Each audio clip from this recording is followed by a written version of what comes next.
Hi சொந்தங்களே, இன்று பிஸ்மல் கறி என்ற பொடிக்குழம்பு செய்முறையை எப்படி வறுப்பது என்பதை செய்து காண்பிக்கிறேன்.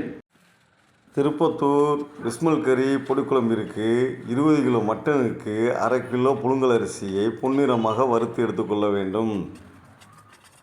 அடுத்ததாக 1/2 கிலோ மல்லியை வறுக்க வேண்டும்.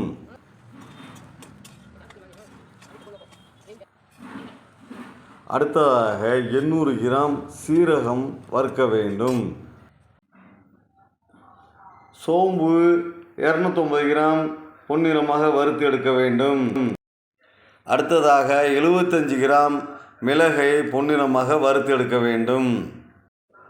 20 கிராம் கிராம்பை வறுத்து கொள்ள வேண்டும். அதனுடன் ஏலக்காய் 60 கிராம் சேர்த்து வறுக்கவும். அதனுடன் சுலோன் பட்டை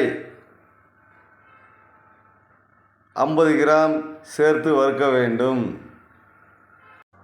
மசாலா பொருட்களை நன்றாக ஆறவிட்டு மிக்சியில் போட்டு அரைத்து எடுக்க வேண்டும். அரிசியை தனியாக அரைத்து எடுக்க வேண்டும்.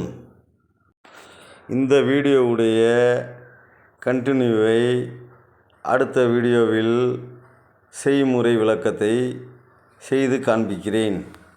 வீடியோவை லைக் பண்ணுங்கள், ஷேர் பண்ணுங்கள்.